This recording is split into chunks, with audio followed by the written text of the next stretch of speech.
last week. I can tell the court that Mr. Cindy Watts are present in the courtroom as well. They've also had opportunity to meet with representatives from my office over the weekend to discuss the nature of the hearing today. I believe that we are fully in compliance with the Victims' Rights Act. Thank you. So what I would like to do is explain the procedures that we're going to use regarding the sentencing hearing. Let me first say that I realize that the sentencing hearing is emotional for many of us. And I expect that your behavior in the courtroom, both in this courtroom and the overflow courtroom, is appropriate. If the court determines that your demeanor and behavior while in the courtroom during the hearing is not appropriate, I have advised the deputies that I will be asking you to be escorted out of the courtroom. So please be mindful of your demeanor during the sentencing hearing. Also, as a reminder, all electronic devices must be turned off. The only electronic devices that I have authorized to be used are those through the expanded media coverage order. If deputies see that you are using an electronic device not authorized by the court, the deputies will take action on that. So please be mindful of that. If you need to turn off your electronic devices, please do so now. So these are the procedures that we are going to use for the sentencing hearing. First, the prosecution will have an opportunity to present evidence. Once the prosecution finishes, the defense will have an opportunity to present evidence.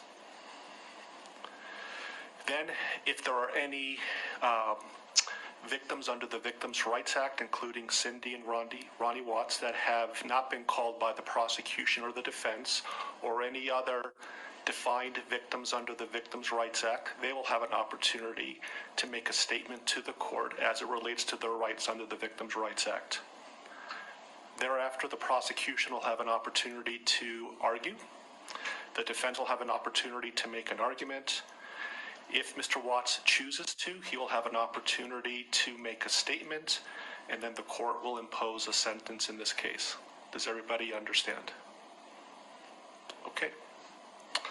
And so, Mr. Rourke, are you going to be speaking on behalf of the prosecution? Yes, Your Honor, I am. And you are welcome to present evidence. Thank you. Your Honor, if I may approach, I want to tender to the court what have been marked as sentencing exhibits 1 through 21 inclusive. I have provided copies of these to defense counsel. Thank you. Your Honor, photographs 1 through 21, sentencing exhibits 1 through 21 represent a number of different photographs that are in discovery that Shanann's mother and father wanted the court to have for your consideration as you impose sentence today. They may allude to those, and I've asked them to do so by way of sentencing exhibit number, but that's the sum and substance of exhibits 1 through 21. Thank you. And do you have individuals who would like to make a statement? I do. Your Honor, if I could first call upon Frank Rusick to join me at the podium. Thank you.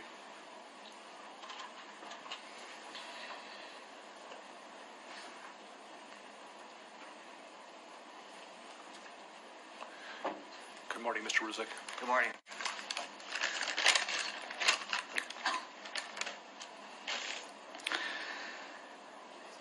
Well, I'd like to say to the courts that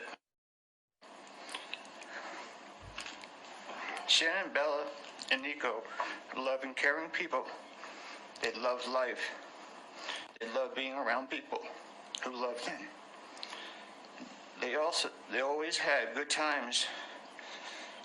This is the first time they went to the beach this year, and they loved it. But God only knows what happened that night. Life will never be the same without Shanann, Bella, and Celeste and Nico. Had all their lives to live. They were taken by a heartless one. This is the heartless one, the evil monster, who dare you take the lives of my daughter Shanann, Bella, Celeste, and Nico. I trusted you to take care of them, not kill them. And they also trusted you. The heartless monster, and then you take them out like trash. You disgust me. They were loving and caring people. You may have taken their bodies from me, but you will never take the love they had for me. They loved us more than you will ever know. Because you don't know what love is. Because if you did, you would not have killed them. You monster. Thought you would get away with this. I don't know how. The cameras do not lie. You carry them out like trash of the house. Yes. I seen the videotape. You buried my daughter Shannon and Nico in a shallow grave. And then you put Bella and Celeste in huge containers of crude oil. You heartless monster. You have to live with this vision every day of your life. And I hope you see that every time you close your eyes at night. Oh, I forgot. You have no heart or feelings or love. Let me tell you something. I will think of them every day of my life. And I love them every day of my life. Prison is too good for you. This is hard to say, but may God have mercy on your soul. I hope you enjoy your new life. It's nothing like the one you had out here. May the courts have no mercy on you. It's hard every day. It hurts in so many ways. I have heard people say that you're not a monster. No, you are not. You're an evil monster. Thank you. Love you, Shannon, Bella, and Nico. Love you, Pop and Dad. And one other thing. And Shannon says she is super excited for justice today. Thank you, Your Honor. Thank you, sir.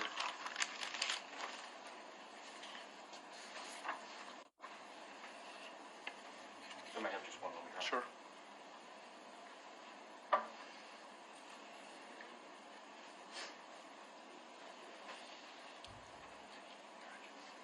Tissue box from the extension.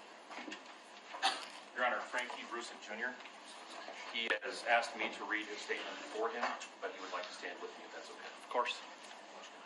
Sir, if I can just have you state your name for the record. Frankie Rusek Jr. Thank you for being here. Your Honor, the past 3 months I've barely slept because I've been going through a lot of different emotions because I did not see this coming. You went from being my brother, my sister's protector, one of the most loved people in my family, to someone I will spend the rest of my life trying to understand. What gave you the right to put your hands on a woman, let alone my best friend, my beloved sister, your daughters, and your son? Why weren't they enough for you? In the blink of an eye, you took away my whole world, the people that mattered to me the most. Everything in my life I loved, your children. They trusted you. They loved you. They looked up to you because you promised to keep them safe. Instead, you turned on your family. My blood is boiling as I write these last words because they are the last you will ever hear from me. I can't even think of the right words to describe the betrayal and the hate I feel. And to be honest, you aren't even worth the time and effort it takes to put my pen to this paper. There isn't a day that goes by that I don't cry for my family. They were my whole world. All I do is ask myself why. Why would you do this? You don't deserve to be called a man. What kind of person slaughters the people that love them the most? Did you really think you would get away with this? Did you really think that this was your best option, to throw away your family like they were garbage? They deserve better, and you know it. I hope you spend the rest of your life staring at the ceiling every night, being haunted by what you've done. None of us deserved this. Hearing my mother and father cry themselves to sleep in this hotel room causes me anguish that is beyond words. I can't describe how this feels, how badly my heart is breaking for my poor parents. We trusted you. You have taken away my family from this earth, but you can never take them from my heart. You took away my privilege of being an uncle to the most precious little girls I've ever known. I will never hear the words Uncle Frankie again, but you will never be called Dad again either. You'll never be able to put your hands on another woman, let alone my best friend, my beloved sister, and your son. I just can't comprehend how they weren't enough for you. Shanann, Bella, and Cece loved you more than anyone. You were their hero. How could you destroy the people who loved them the most? I pray that you never have a moment's peace or a good night's rest in the cage you'll spend every day of your life in. A cage you are privileged to live in because my family isn't evil like you. We begged the district attorney to spare your life because despite everything, we believe that no one has the right to take the life of another, even someone like you. I feel sorry for your family. I know the pain that they must feel knowing that they can't hug you, because that's how my mother, father, and I feel every time we cry for our family. Nothing hurts more than watching or hearing my family weep for their loved ones. I just wish that I could tell that you would tell the truth, but I know that that is asking for more than you are capable of. I stayed up all night writing this statement. I don't sleep because of you. My life will never be the same because of you, but at least my conscience is clear. I get to live free, but I can't say the same for you. I haven't slept in 2 days because I've been anxiously waiting for this moment, the moment I get to tell you how I feel, how this has affected my family and I. My family and I can finally grieve after today. If anything, we will come out of this stronger today than we were before, and we will continue to pray for your family. Sincerely, Frankie Rusick. Thank you, Mr. Rusick.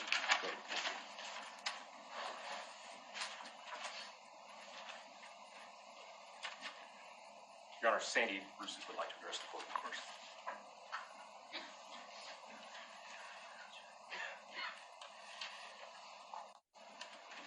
Good morning. Good morning, Your Honor. Thank you for this moment. If I could just have you just identify yourself for the record. My name is Sandra Rusak, Shannon's mother. Thank you.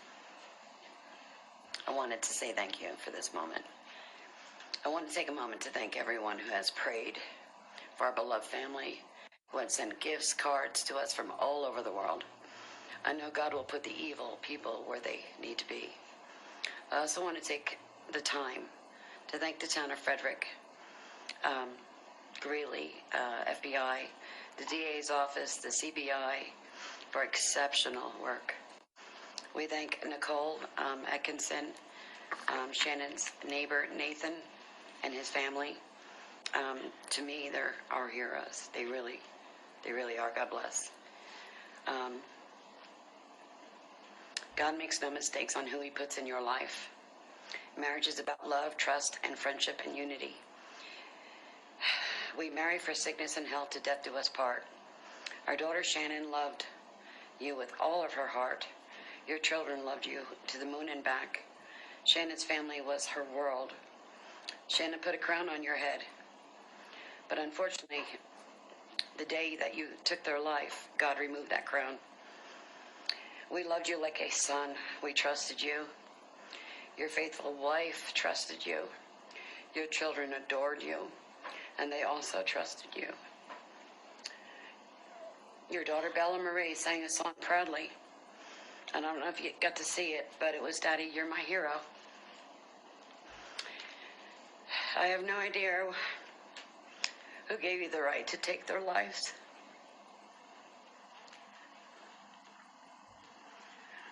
But I know God and his mighty angels were there at that moment to bring them home to paradise.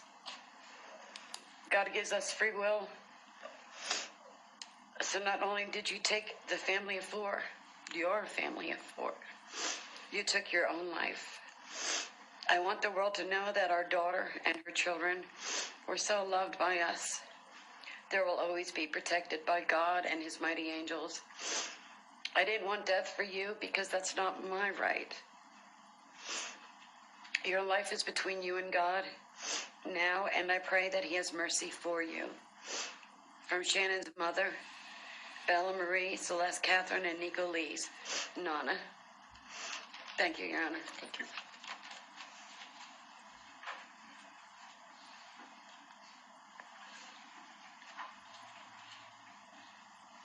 Your Honor, that's all the witnesses that I had intended on calling, and I know that the court addressed this during the procedural posture. I am aware that Mr. and Mrs. Watts would also like to address the court. I would certainly invite the court, if you want, at this point, to call upon them, or we can certainly do it after any evidence that the defense has as well. Sure.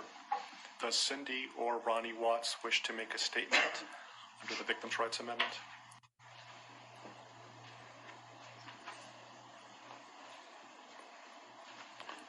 Good morning. Are you Ms. Powers? Good morning, Your Honor. And if I can have you folks introduce yourself for the record. I'm Cindy Watts. Ron Watts. Thank you. And I have authorized you to make a statement to the court as paternal grandparents of the children.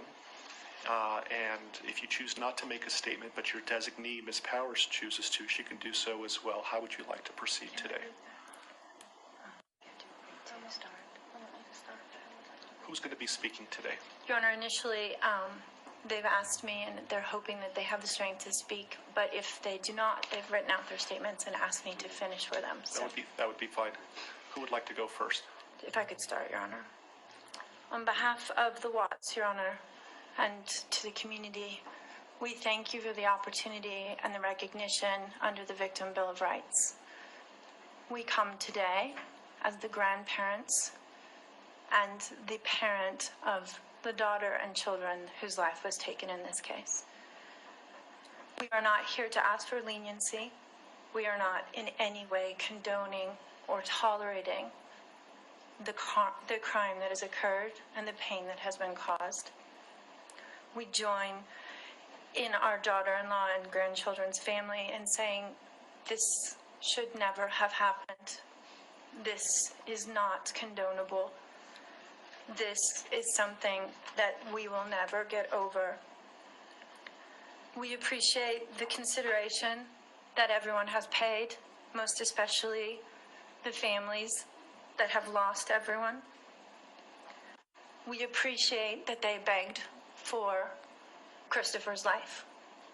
We agree and echo what they have said, that it is not his place to take anyone's life, nor would it be our place as a community to take his life. So we thank you for the opportunity and for every consideration and effort that's been put out. The prosecution in this case has in fact respected the Victim Bill of Rights. They took the time to explain that the information that my clients had at the time that they were interviewed was not correct. They were misinformed. They were searching for answers. They were not intending to cause any pain to anyone, and they appreciate that the prosecution answered their questions and gave them the time and the respect and the consideration so that they could tell this court and everyone in this community that the interview content was not their message, that they accept that their son has done this, that they accept that he chose to plead guilty, that he sought and requested their consent and agreement for a life sentence. They appreciate that he is given the opportunity to serve that life sentence. It is his responsibility, it is his sentence, and it is not enough to make up for what has done. We understand and we join the family in that we have questions. We don't know how such a thing could possibly happen, or that a man that was responsible for raising his children and protecting his wife would take the steps that he did, and that he would disregard their bodies and the love that he had for them and they had for him and everyone else, and take the gestures and put this community through the investigation and the discovery and the responsibility of bringing justice. We do not understand that. We do not think it was appropriate. We cannot begin to think that an explanation will ever justify it. My clients indicate that they understand that a full opportunity for a confession with all of the responsibility and accountability has not occurred. And they support the family and the request that that happen, if not today, at an appropriate time, in an appropriate manner, so that everyone can have peace, to understand to the best of their ability the details that they need and to have their questions answered. And by giving this opportunity of a life sentence, we hope that he embraces that moment. That had the death penalty been pursued, there would not have been an opportunity to be accountable and to give a full confession. And had the death penalty been sought, counsel would have fought for his life, the prosecutors would have been engaged in a multiple-year battle, the families would have been torn apart, this community would have had to subsidize it and endure it, and we have so much respect and gratefulness that that did not happen. We would strongly encourage Christopher Watts to give that full confession in the tone and in the timing that he thinks is appropriate with the guidance of his counsel. We feel that it would be appropriate and helpful to ease the pain and the suffering. But we also say, we don't think that there's anything that he can say that will ever account for his behavior. There's nothing that can be done to cure the harm he has caused. And he has the responsibility to serve his sentence with dignity and with regard for everyone, and to spend every breath that he has left in an atonement for what he has done. Do you want to read it? So if I could just have you state your name for the record. Cindy Watts. Thank you. My name is Cindy Watts. I am the grandmother of two beautiful granddaughters, Bella Marie, Celeste Catherine Watts. I am also the mother of Christopher Watts, who I will be directing most of my statement to. First, I'd like to begin by recognizing the absolute horror of this crime and acknowledging the devastating loss that both the Rusek family as well as our family have faced. Our families have been irreparably broken by the needless deaths of Shanann, Bella, Cece, and Nico. This is something we will never get over. We will always mourn the loss of our family, and in that, we are united in our grief.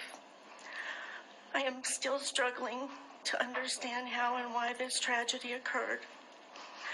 I may never be able to understand and accept it, but I pray for peace and healing for all of us. Now to my son, Christopher. I have known you since the day you were born into this world. I have watched you grow from a quiet and sweet, curious child who Bella reminded me so much of, to a young man who worked hard in sports and later mechanics to achieve your goals. You are a good friend, brother, father, and son. We have loved you from the beginning, and we still love you now. This might be hard for some to understand, how I can sit here under these circumstances and tell you all that we are heartbroken, although we can't imagine what could have led us to this day.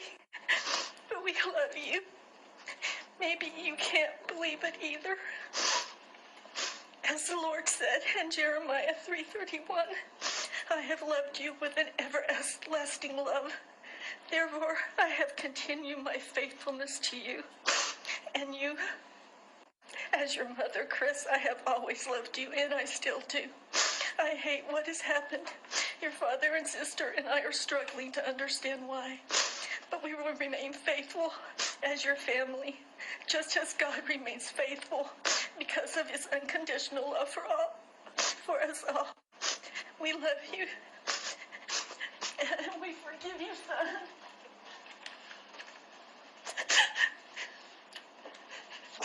Thank you. Judge, if I could read Mr. Watts' statement. Yes. My name is Ronnie Watts, and I am the grandfather of Bella, Celeste, Nico Watts, and I am the father of Shannon. I am the father of Christopher Watts as well. And one of the most important things I've done in my life is to raise my children and to watch as they started their own families. I spent many years coaching Little League and talking to my son, taking him to the races, and sharing my love and knowledge of cars with him. He was just as involved with his girls. I believe he loves his girls. I know he does. This tragedy has impacted my family in so many ways. Beyond losing my precious grandchildren, our beloved daughter-in-law, we are forced to question everything. We still don't have all the answers, and I hope one day, Christopher, you can help us. Chris, I want to talk to you as a father and son. You are here today accepting responsibility, but I want to tell you this now. I love you. Nothing will ever change that. And I want you to find peace. And today is your first step. The Bible says if we confess our sins, God is faithful and just and will forgive us. Chris, I forgive you, and your sister forgives you, and we will never abandon you, and we love you. Dad. Judge, thank you for the opportunity to address the court. Thank you.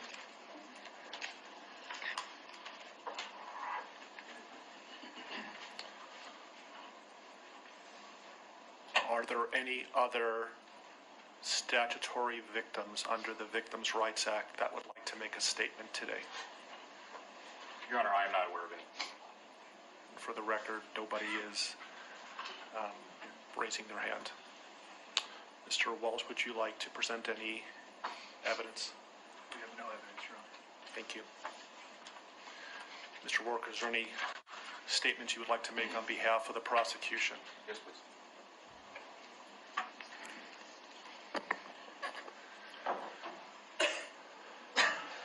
Your Honor, there are no words to adequately describe the unimaginable tragedy that brings us before this court today. By my comments, I'm not even going to try to express the horror, the pain, or the suffering that the defendant has caused to these families, to this community, and to all who are a part of this investigation. However, I do want to spend a few minutes sharing with the court the details of the crime, as so far you've only had an opportunity to review the affidavit and a few facts here and there that have been offered to the court in the motions and pleadings that have been filed. The questions that have screamed out to anyone who will listen since August 13th of 2018 are why and how? Why did this have to happen? How could a seemingly normal husband and father annihilate his entire family? For what? These are the questions that only one individual in this courtroom or on this planet knows the answers to. I fully expect we will not receive the answers to these questions today, nor will we at any point in the future. I don't expect that he will ever tell the truth about what truly happened or why. Even if he did, there is no rational way that any human being could find those answers acceptable responses to such horrific questions. The best we can do is try to piece together some kind of understanding from the evidence that is available to us. And the evidence tells us this. The defendant coldly and deliberately ended 4 lives. Not in a fit of rage, not by way of accident, but in a calculated and sickening manner.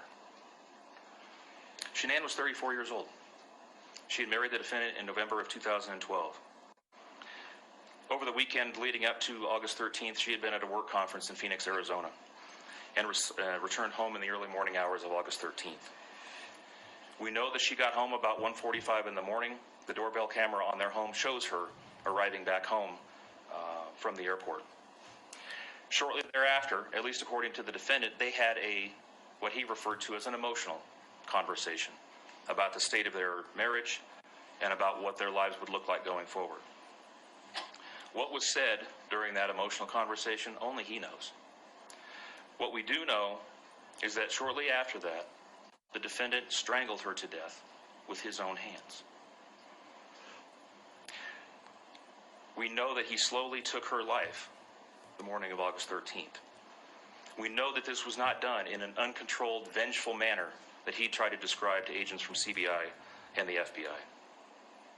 If that were the case, you would expect to see vicious, horrible bruising about her neck, shoulders, and face. You would expect to see the hyoid bone in her neck broken. You would expect to see some kind of defensive wounds on his body as she struggled and fought for her own life. None of those are present. The only injuries that were on Shanann's body were one set of finger or bruising, what appeared to be fingernail or finger mark bruising to the right side of her neck. We know that our experts will tell us that it takes 2 to 4 minutes to strangle someone to death manually with their own hands. The horror that she felt as the man that she loved wrapped his hands around her throat and choked the life out of her must have been unimaginable. Even worse, what must Bella, age 4, and Celeste, age 3, must have experienced or thought as their father, the one man on this planet who was supposed to nurture and protect them, was snuffing out their lives. They both died from smothering. Let me say that again. The man seated to my right smothered his daughters. Why? Imagine the horror in Bella's mind as her father took her last breaths away. Your Honor, understand very clearly, Bella fought back for her life. The frenulum The connective tissue between her upper lip and her gum had a centimeter and a half laceration. She bit her tongue multiple times before she died. She fought back for her life as her father smothered her. Celeste had no such injuries. In fact, she had no external injuries at all. But according to the medical examiner, she was smothered nonetheless.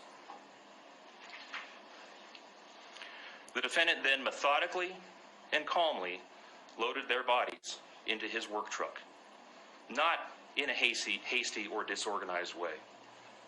He was seen from the neighbor's doorbell camera backing his truck into the driveway, going back and forth into the house and back out to the truck 3 different times, 1 time for each of their bodies.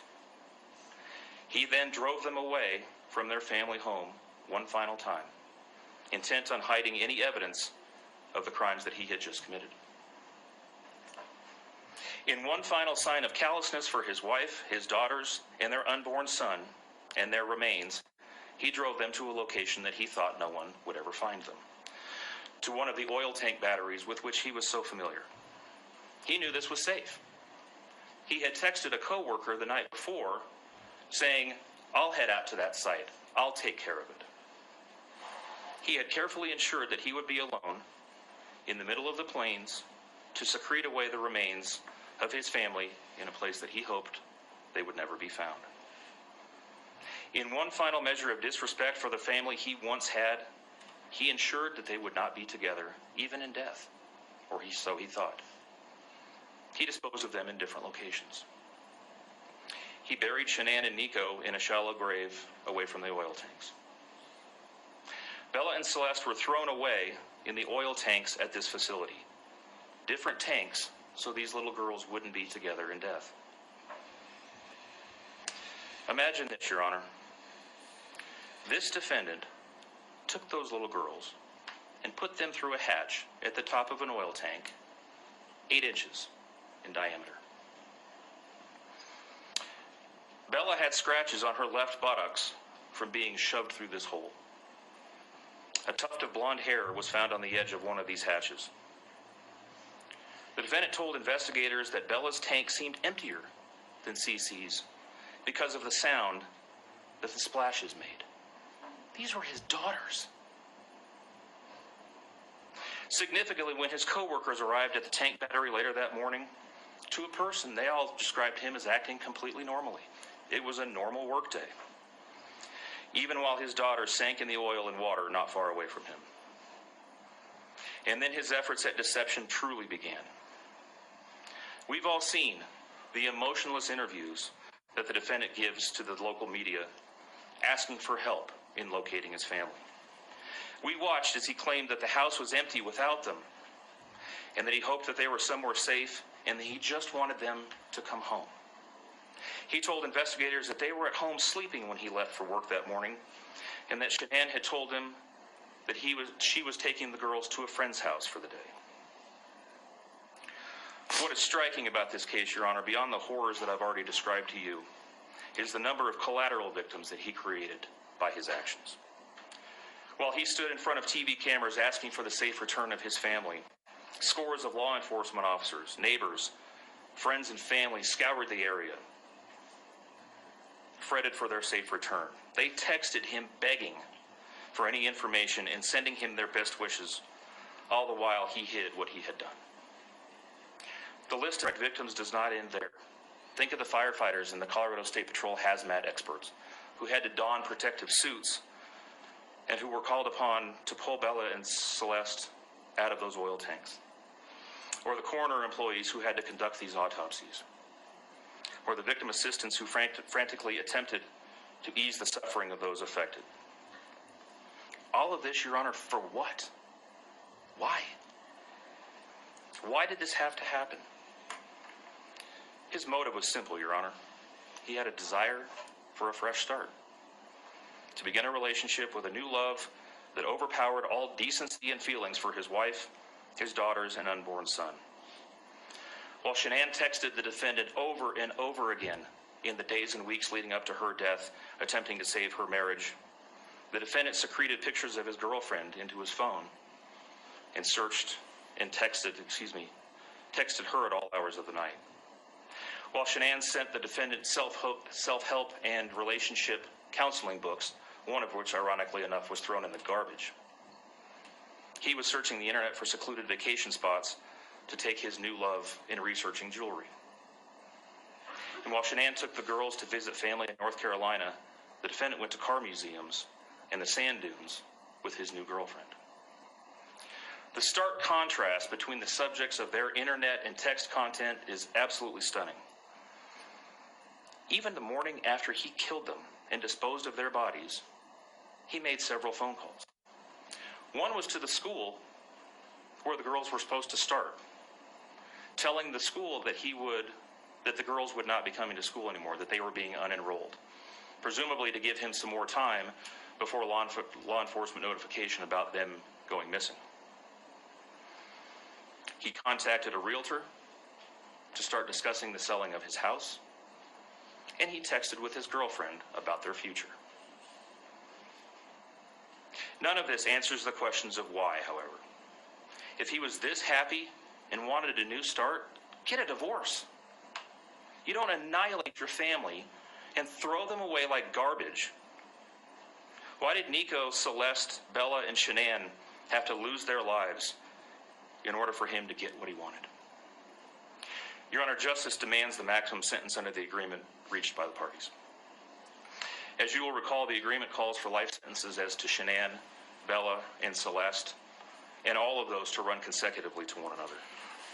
It also calls for the count of unlawful termination of a pregnancy as to Nico to run consecutively to counts 1, 2, and 3. I would suggest that the extreme aggravation present in the defendant's conduct is that the efforts that I have described mandate that the sentences for counts 7, 8, and 9, the tampering with the deceased human body, each be the maximum of 12 years, and that those sentences run consecutively to one another. It is very clear that each of these acts, that these were not the subject of one act, but each oil tank that he bought and the hole that he dug for his wife and unborn son mandate a mandatory consecutive sentence. It's been alluded to this morning, but the defendant was certainly eligible for the death penalty in this case under the existing law in the state of Colorado. As you heard, Shanann's family strongly opposed my office seeking the death penalty and being bound to the criminal justice system for the next several decades. That's in large part, as you've heard, why we have reached the agreement that we have. 4 lives were lost at the hands of the defendant on August 13th for reasons that we will never fully understand, nor will we know. In the end, the Rusick family was much more merciful towards him than he was towards his wife, his daughters, and his unborn son. Prison for the remainder of his life is exactly where he belongs for murdering his entire family. Thank you. Are you seeking 91 days to file a request for restitution? I am, Your Honor, please. I'll grant that request. Mr. Walls, will you be speaking on behalf of your client? Or? Ms. Harold. Thank you. Good morning, Ms. Harold. Good morning, Your Honor. Mr. Watts has asked us to share this morning that he is devastated by all of this. And although he understands that words are hollow at this point, he is sincerely sorry for all of this. Thank you. Thank you. Mr. Watts, as I indicated when we began, you have the right to make a statement if you choose to. Would you like to make a statement? No, sir. Thank you. So the court has considered the arguments made by the attorneys. The court has considered the statements made by the victims in this case. The court's going to find that the plea agreement is fair and reasonable under the circumstances. I want to acknowledge the Rusick family as well as the Watts family that showing mercy on Mr. Watts is understood, and I respect that decision to request that the district attorney not seek the death penalty in this case. And so the court is going to accept this plea bargain under the circumstances. Words that come to mind when I hear the evidence in this case are a senseless crime and the viciousness of the crime. And equally aggravating in this court's determination is the despicable act of disposing of the bodies in the manner in which they were done in this case.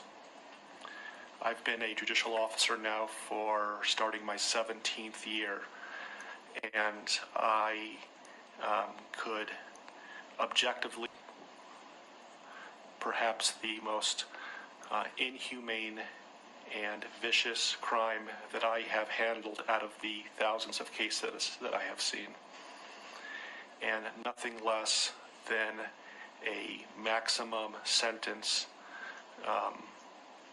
would be appropriate, and anything less than the maximum sentence would depreciate the seriousness of this offense.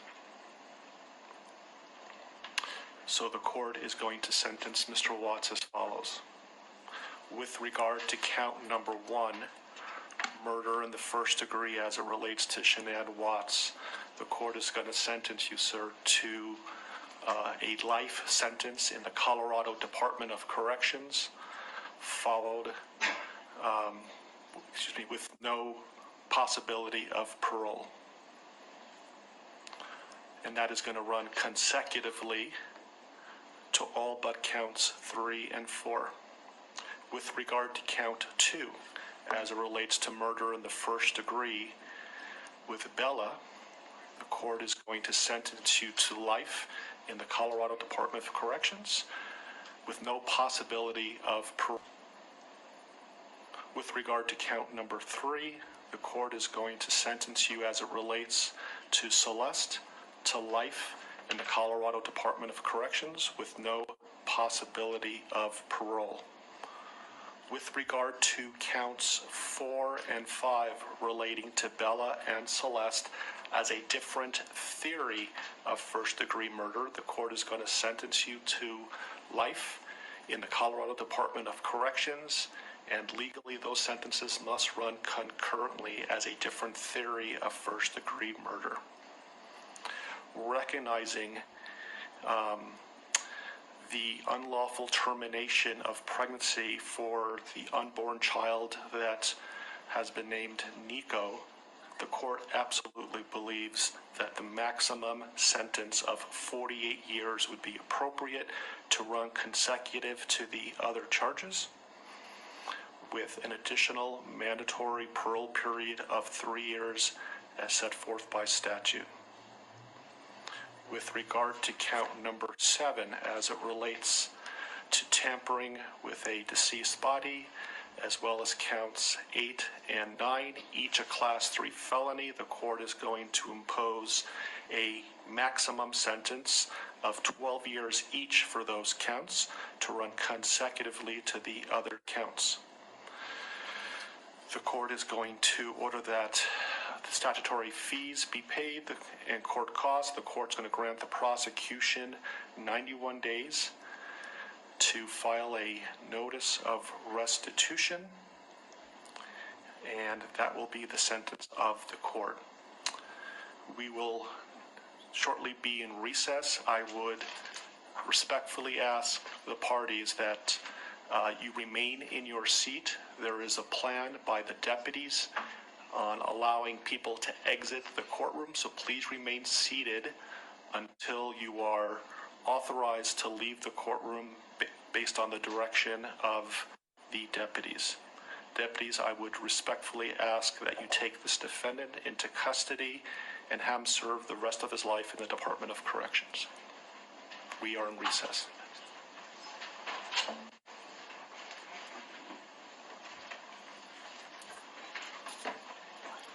Please rise.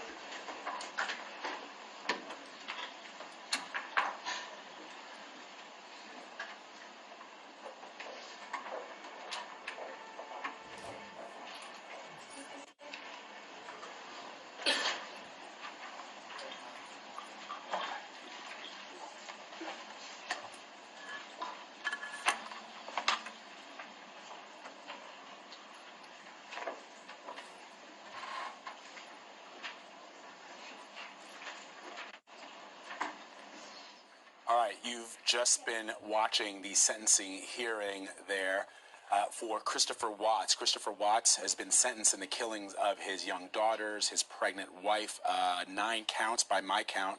The headline: life sentence, no possibility of parole for all the counts with the exception of count number 7, tampering with the deceased body. You'll recall the details of this grisly case. Mr. Watts pleaded guilty on November 6th to the 3 charges of murder in the deaths of his wife Shannon and their young daughters Celeste and Bella, also the unborn child, which the family had nicknamed Nico. That was a count that was considered to be unlawful termination of life. And so now this man is going to spend the rest of his life in prison. You could hear the judge there saying in all his years sitting on the bench as an officer of the law, he had not seen a crime as heinous as this one. The testimony and the statements that were given by the family members of Shannon Watts, including her father, who essentially said to Chris Watts, "You don't know what love is." He called him a monster, and in fact, he called him a heartless monster, and the thought that he might get away with this, he thought he could get away with this. He also spoke words of love to his daughter. He said to Shannon that he loves her and that she is super excited, using the words of her father, Shannon Watts' father, to see justice for her and her children. The brother also spoke, Shannon Watts' brother. He actually had somebody read his statement because he was so broken up over it. And it was very, very moving testimony and statements there that were given by the family members. Ricky Kleeman, CBS News legal analyst, is joining me on the phone now to talk a little bit about this. Ricky, this pretty much went as expected, but yet still listening to the family members, no one can, I think for the judge, for the family members, everybody gathered in that courtroom, what we still don't really understand is why. There were some money issues, there was an affair, but it's still, the monstrosity of this crime doesn't seem to line up with what was going on in their lives, and I guess we'll never really know that. That's correct. We will never really know unless this defendant decides at some point that he wants to give an interview for radio or television or a streaming service, and that he will want to tell his story. But otherwise than that, or perhaps write a book, otherwise than that, we really won't know the full facts of what could ever motivate anyone to commit such a heinous crime. The only good thing out of today, if there is any good thing, is that the family members got to say what they needed to say. And I think that this is a perfect example of why all of the state courts and the federal court recognize the value of victim impact statements. Yeah, and just for the legalities here, Ricky, so life sentence, no possibility of parole. Christopher Watts got life sentences for all the counts for the individuals, including Shannon and Bella, Celeste. There was that charge, which I've never heard of, but unlawful termination of life. The family had chosen to name the unborn child Nico. He got 48 years for that to run consecutively with the other sentences. Well, one of the things that happened in this case was the plea bargain was very, very thorough, that we knew 3 consecutive life sentences. Why would they be consecutive in addition to the 48 years? It is to make sure that at no point in time could there ever be a possibility of parole. The family also agreed to this plea bargain, which they certainly had a right to say they would or would not agree to, at least to have influence on the prosecution. But they agreed to the plea bargain for the simple reason that no one wanted to be put through a trial where we would have to all live through the tale again. So this plea bargain is really valuable to both sides. If he did not want to die, there are some people who would rather die than spend the rest of their life in prison. If he did not want to die, he got a benefit. The family certainly got to have their catharsis, their need to speak, which I think is so valuable, but also the fact that they are now guaranteed that he will never be outside of. I want to introduce the folks that are up here with me. and then we'll get into the press conference.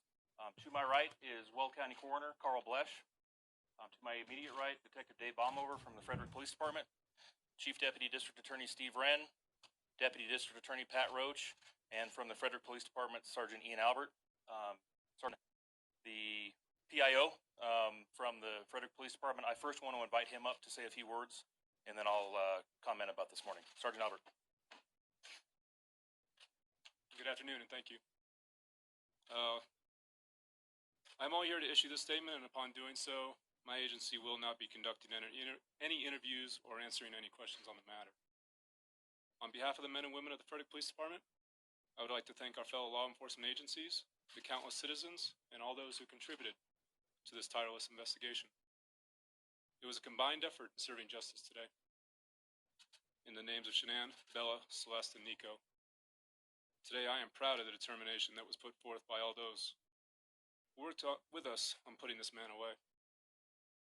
His deplorable actions were fought back vigorously by honest police work, coupled with the goodwill of caring and loving people. But most importantly, however, I want to send our thoughts and prayers to Frank, Sandy, Frankie Jr., and the entire Rissick family. I don't know if you will ever receive closure on this horrific act of evil. I just pray that our efforts have brought you all one step closer in doing so. Thank you. As you all, I'm sure, are aware, the defendant in this case this morning was sentenced to 3 consecutive life sentences, plus a 48-year sentence for the unlawful termination of a pregnancy as it relates to Nico Watts. He was also sentenced to 12 years on each of the 3 Class 3 felonies for unlawful tampering with the deceased body, those being Shanann, Bella, and Celeste. All of those counts ran consecutively for a total of 3 consecutive life sentences plus 84 years in the Department of Corrections.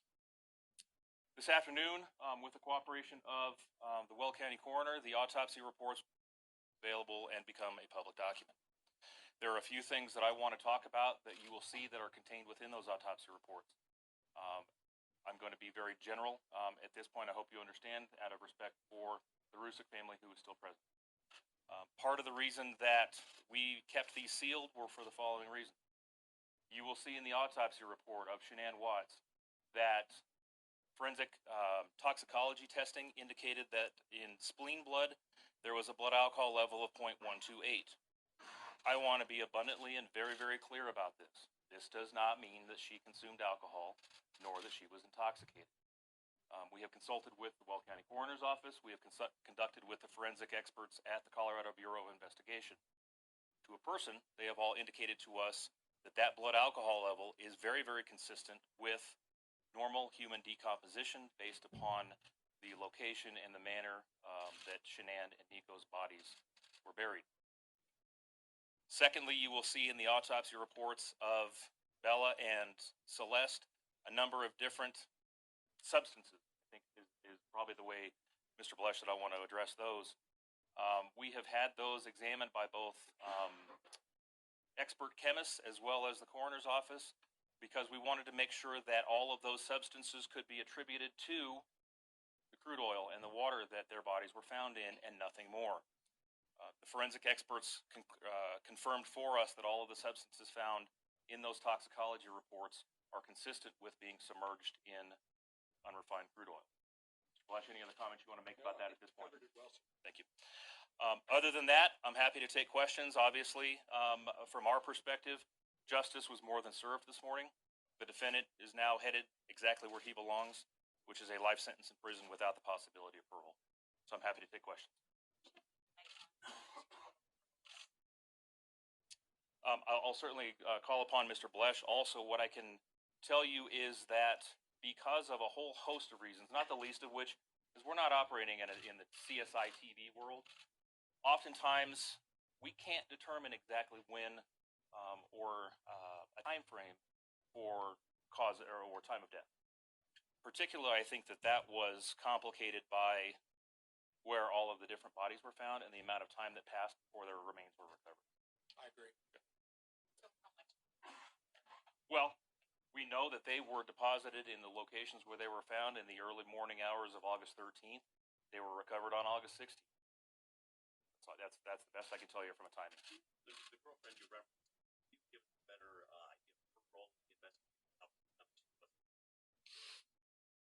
She originally came forward and spoke to investigators on her own volition. Prior to the time, unfortunately, that she came in and spoke with investigators, she had deleted all of the information off of her phone that had any connection between her and Chris Watts. That hampered the investigation. That hampered our ability to get that electronic digital connection between the two. She was interviewed on multiple occasions. I believe that for the most part she was forthcoming in the course of those investigations. We don't have any reason to believe that she had any prior knowledge or involvement in the death of Shanann, Bella, Celeste, and Nico. I think that's the best way I can answer that. Yes, sir.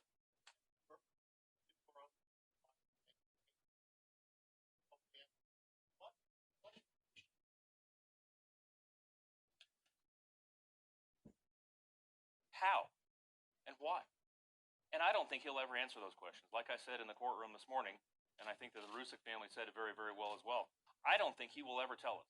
I don't think he will give an honest assessment of why he did what he did, how he did what he did. I intentionally called upon him to see if he would answer those questions in the courtroom this morning. Both his mother and through their attorney, his father, said that they hope that he will be honest and come clean someday and give us an account of what happened, because I think, like I said this morning, those are the questions that will always haunt anyone who was involved in the investigation, and I don't think that there is ever going to be a satisfactory answer for anyone, not the least of which is the Rusick family.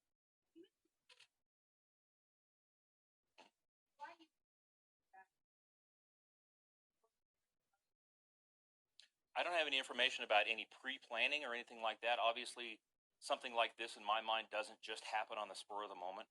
But what I alluded to this morning, as it related specifically to Shanann, was the amount of time it takes for one human being to strangle another. And perhaps Mr. Blesh wants to comment on the timing as well. That demonstrates an incredible intent to cause someone's death. He did that 3 times. So to say that this was anything other than a deliberate, intentional killing is inaccurate, to say the least. Yes, sir. Described Watts as, yeah, it took a long time for her to die. Was there any defense on Mr. Watts and He had one small mark on his neck that was observed the night he was originally interviewed. We don't know if that's related or not. But other than that, no. We had him photographed from head to toe that night, and nothing was observed that would be consistent with injuries to him as a result of a struggle. Yeah, go ahead. the original? To be clear, there was only ever one plea deal, and that's the one that his attorneys brought to us. The deal, for lack of a better word, and I frankly despise that word, no offense. The agreement that was reached was he would plead guilty to every count we charged him. In exchange, if he pled guilty to each and every count in the complaint information, we would not seek the death penalty. That was an offer brought to us by the defense. That's when I've talked about this before. Mr. Wren and I felt compelled to get on a plane and go see the Rusicks in North Carolina, because that was a conversation that I was only going to have with them face to face. Go ahead, Carol.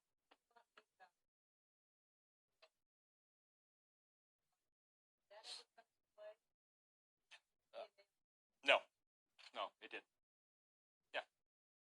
Sorry, I meant, yeah, we'll go back behind it first.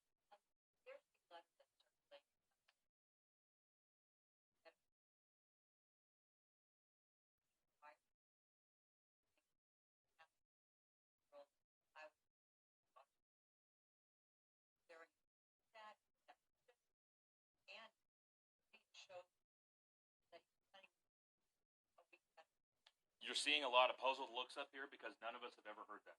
I've never seen that on social media.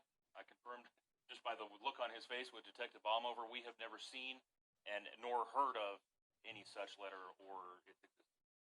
I'm sure that if it was in any way, shape, or form real, we would have heard about it. Go ahead.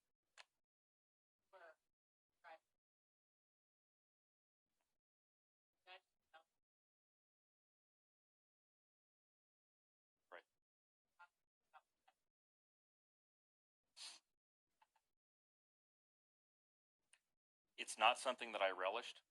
Mr. Wren and I and Mr. Miller, the assistant DA, met at my house yesterday for several hours to talk the comments that we wanted to make. And we all recognized that in order for the court to impose a just sentence, a fair sentence under the circumstances, that he had to know as much information as we could give him in a respectful fashion. Like I said, he had never read most of that affidavit, which had some of the very preliminary information that Detective Baumover put on paper. But I felt like it was important for the judge to understand the horror that was involved in this case, even though in the end of the sentence, for the defendant, it's not going to matter if he gets 1 consecutive, 2 consecutive, 3 consecutive life sentences. It doesn't matter in the end what number is attached to the end of those. It certainly matters to the Rusick family. It certainly matters to law enforcement and to my office, and I hope it matters to the public.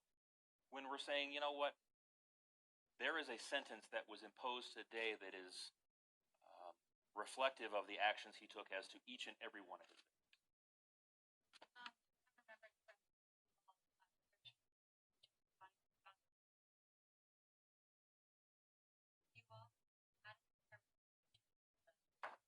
GPS. On his work truck, he had a GPS device that showed the path of travel that he took when he left his home that morning, showed at various increments the time that it would have taken him to get to various spots. So the CBI, FBI, Frederick Police knew where he had gone immediately after leaving his home that morning, which caused some of the initial searches with drones and foot searches. Only after he gave us that information did they have a more specific place to look.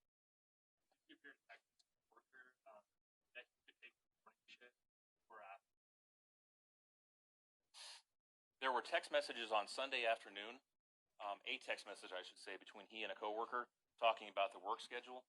The investigation that law enforcement conducted indicated that wasn't necessarily out of the ordinary, but in conjunction with everything else we know, became an important fact for us in his efforts to have time to dispose of the bodies in the manner in which he did. Yeah, go ahead.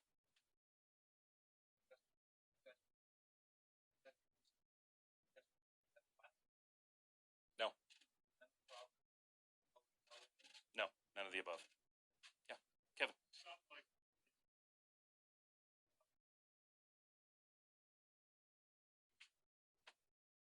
Sure. Mr. Wren met with them. When the court issued its order recognizing them as victims under the Victim Bill of Rights, our office agreed to meet with them, and I met with them for several hours last night with their attorney that was present in the courtroom today, and one of our victim witness assistants. We had what I consider to be a good conversation. It was awkward and tough in some respects, for obvious reasons, but I think ultimately they wanted to know the facts that we knew, and they wanted to know what was going to come out today. And they felt like they had been deprived of that information, and so consistent with our obligations under the statute, I provided them with that information, and I think it changed their perspective a little bit on what was going to happen today.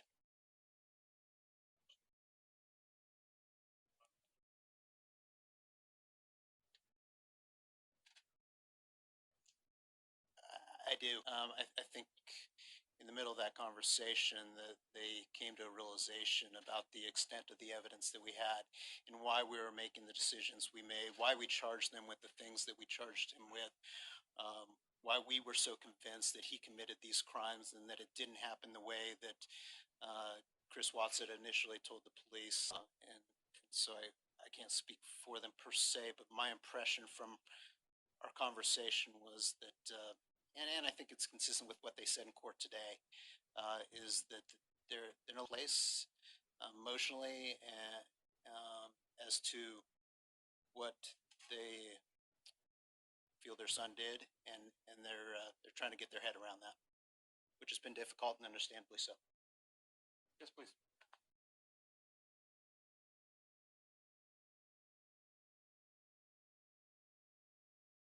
No, the story that you all have had from the affidavit in which he falsely claimed that Shanann had responsibility for the death of the two girls was the only statement that he gave until his pleas of guilty in the courtroom. No. Well, there was no PSI done. There was no reports done between the time of his guilty plea and today's sentencing hearing. Yes.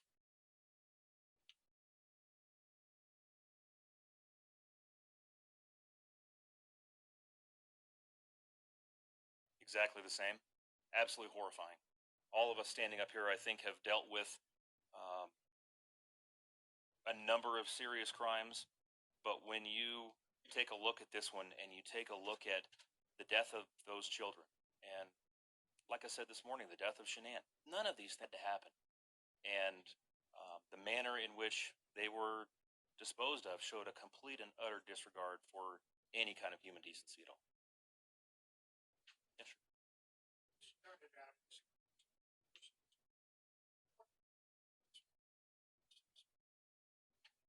Very, very early on, many of the things that he was saying just weren't quite adding up. The Frederick Police Department, the CBI, the FBI did an amazing job from the very outset to begin to focus on him, and rightly so. I think that you saw in a matter of 3 days a gruesome triple homicide, including a pregnant woman, solved, is a testament to the efforts of the men and women who participated in this investigation.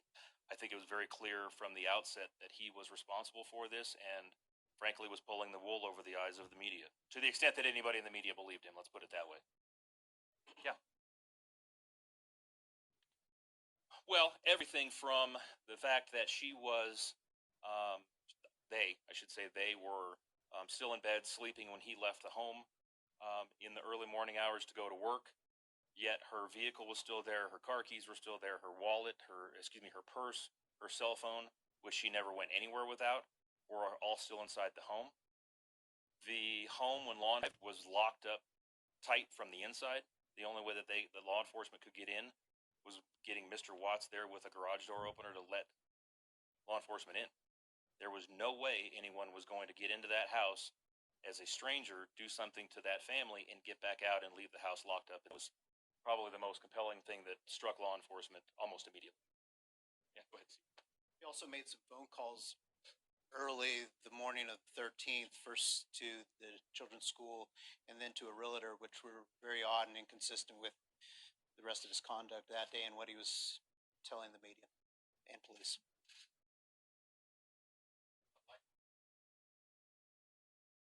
There is, and I know that that's going to be still the subject of some probate proceedings.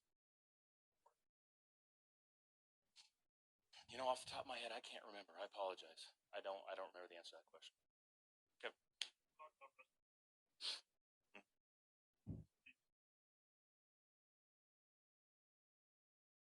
There will be significant restitution because, amongst other things, the burial expenses for Shanann, the girls, and Nico obviously would be covered under that statute.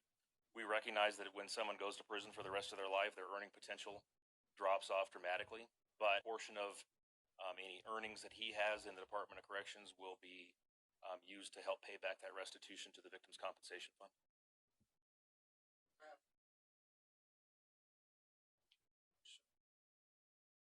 Christopher Watts certainly deserved the death penalty. We thought long and hard about it. We had a lot of discussions within our office, and what compelled me to accept the defense's offer was meeting with those folks in North Carolina. When Steve and I sat in their kitchen and we explained to their family the state of the death penalty in Colorado, the possible future of the death penalty, as then we knew an election was coming up, and the likelihood that within any of our lifetimes not being a high probability. And when I brought up the offer that had been extended to us by the defense, and when Sandy leaned across the table and looked at me very sternly and said, "And why haven't you done that yet?" That helped solidify in my mind that this family needed some closure. We were able to get that for them this morning. Yeah, go ahead. Yeah. One camera on the family.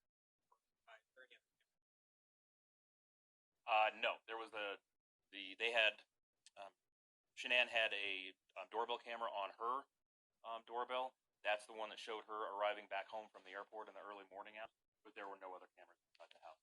There was the baby monitor that has been a lot of discussion been had about. It did not have recording.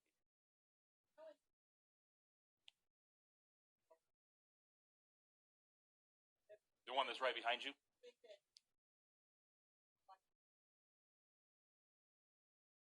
I think she was absolutely instrumental. The fact that she made phone calls to the Frederick Police Department within several hours of this act and this disappearance, I think only benefited law enforcement. Being able to have law enforcement respond to that house before the defendant came back and was able to do any other cleanup or getting rid of evidence, I think was crucial to this investigation. And so she's obviously here, and I want to extend our thanks to you for that very timely response, and thank you for all you've done. Yes. No, like I talked about earlier, we just weren't able to ascertain time of death as to any of these individuals. So to say that Shanann was deceased before the girls or vice versa would simply be speculative. Yeah.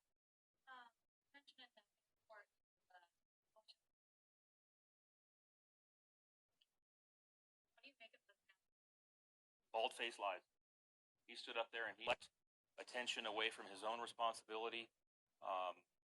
He lied to the public. He stood there and said he hopes his children and his wife were safe for probably the better part of 2 days, knowing full well exactly where they were, how they had passed away, and how they had gotten to where they were. It may be a better question for the Department of Corrections. What is the day in the life of prison? Like, That's probably a better question for DOC. I know that they are an exceedingly professional organization who will see to his safety. Will place him in a prison that they feel is most appropriate for him. Beyond that, I couldn't comment. Yeah.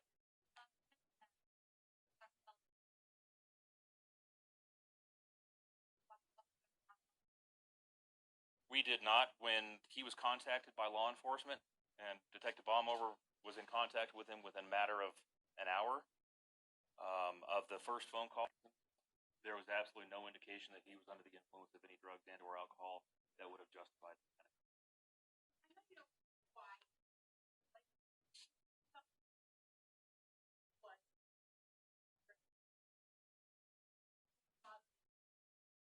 Like I said this morning, I think that based upon his Google searches, his cell phone searches, some of the things that he was doing while Shanann and the girls were in North Carolina, I think it became pretty obvious that he found a new love interest. And for whatever reason in his mind, it wasn't an option. I can't speak as to why anyone would take the steps that he did, but during the course of our investigation, other than the normal stressors of financial stress that I think most of us have, the occasional marital stress, we couldn't find anything else that was a significant enough motive to annihilate your family in the manner that he did. Yeah.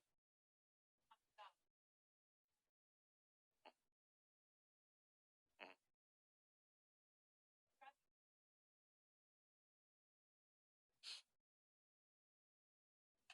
There was everything from photographs of he and his girlfriend at the Great Sand Dunes in southern Colorado during the time that Shanann was in North Carolina.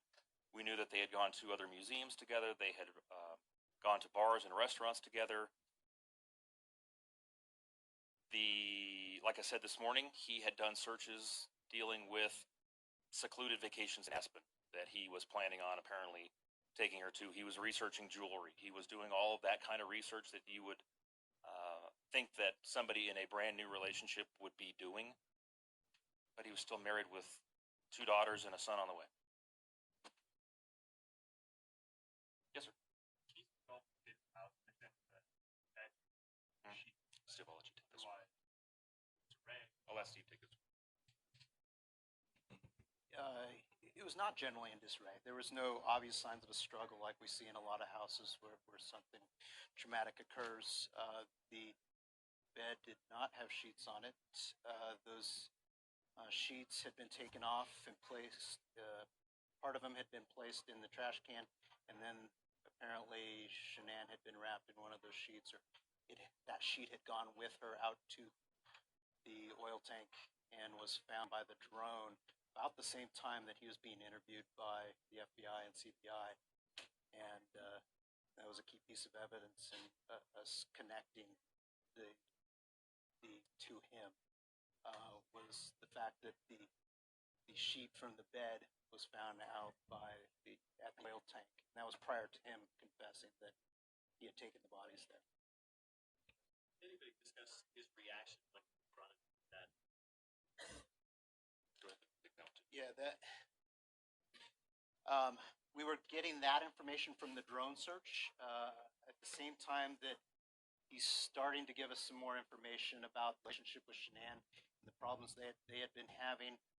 We were also getting, or CBI and the FBI were also getting information confirming this other relationship, the girlfriend, about the same time. So all of that was coming together while they were talking to him. That information was being communicated to him, or to the investigators, and they started confronting him with that. And that's ultimately when he changed direction with his story dramatically and asked to speak to his father briefly, and then told the interviewers that at that point he was willing to tell them. And ultimately that is when things changed and he admitted to dumping the bodies in the oil tanks. What is editing that rephrase? Human sense of how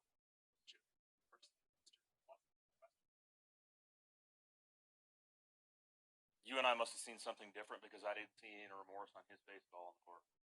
I saw somebody who I believe felt truly sorry for him for the circumstances that he now found himself in. I don't believe that there was any remorse displayed at any point in time for Shanann, Bella, Nico, or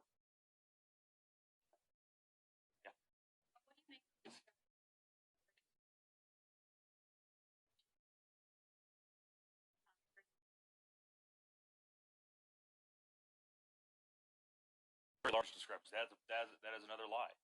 And I keep emphasizing and using that word. We can't in the courtroom. I can here. I can tell you in no uncertain terms, he lied to investigators, he lied to the media, he lied to the public.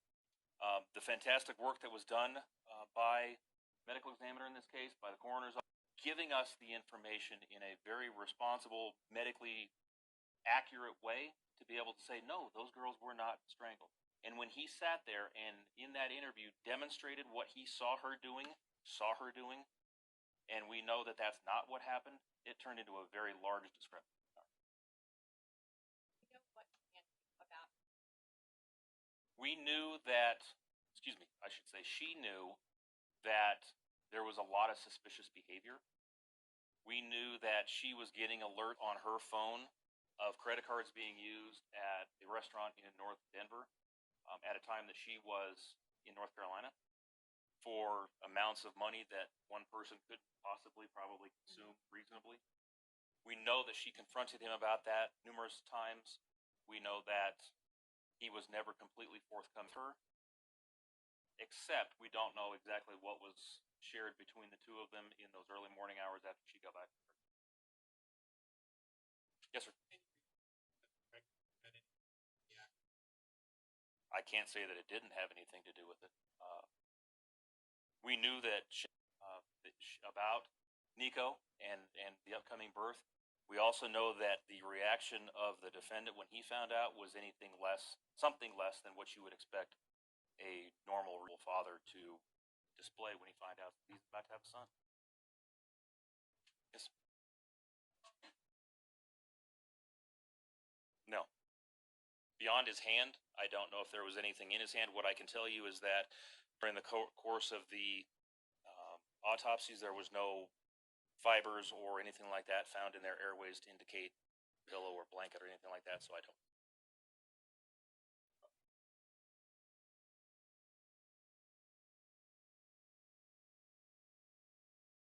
I'll let Mr. Blush. There are some physical signs. We're going to distribute the autopsy reports to you. In the interest of balance with the family present, may I suggest that you look at that and you will see what evidence the forensic pathology. Over the last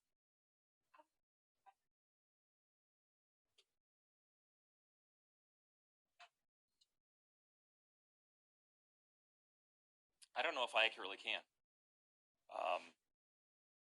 Steve and I and Patrick have had a lot of conversations along with Dave and everybody else who's worked on this case about how exceedingly difficult it has been. The thing I will tell you that gets us up and gets us moving every day is that family sitting right over there. They have been phenomenal to work with under the most extreme circumstances you can imagine. And when we get to work in the morning, it's a message asking for us to call her. It kind of gets your blood flowing and really wanting to do the best you possibly can for them. There's been a lot of sleepless nights. There's been time away from families. Even when we are home, sometimes we're not exactly there. When we're having to look at some of the most gruesome things you can imagine. But it's been tough, but it's also why we do the job. And even though you didn't ask, I'm going to take an opportunity to say it. Thank you to Frank and Sandy and Frankie for all that you have participated in, all that you have been subjected to. It has been an honor learning a little bit about your family. Yep.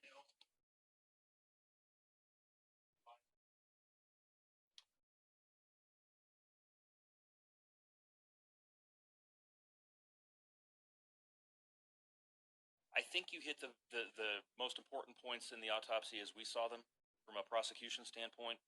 I talked about the injury to Bella that was indicative of push down into those oil tanks, but he had told us that. Those things that I highlighted in court and that we've talked a little bit about here today were the most important factors in our determination that he had in fact committed what we charged him.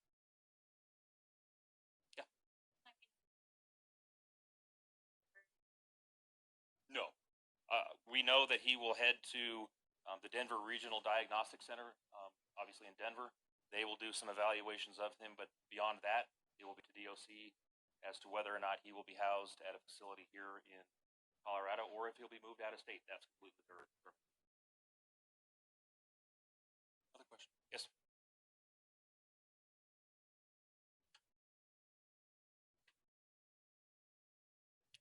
Sure.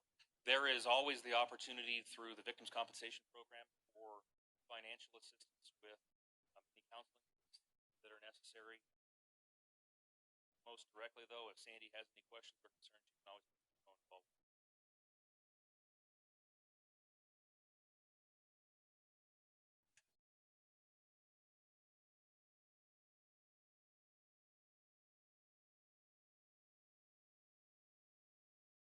It may be something that DOC takes into consideration as to where they'll house him or what kind of programs they'll put him in, but from our perspective, it doesn't change anything that happened today.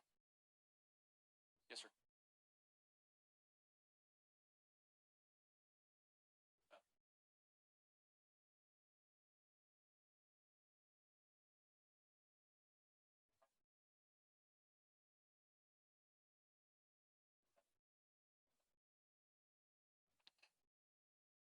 I'm glad you used the word rumor because I think that's the vast majority of what we saw on social media was just that, false rumor. I'm not aware of any other confirmed relationships that the investigation uncovered which would offer any insight into why this occurred other than the girlfriend that I talked about this morning. Yes, sir. All of them are disruptive to our process. And I don't say that crassly.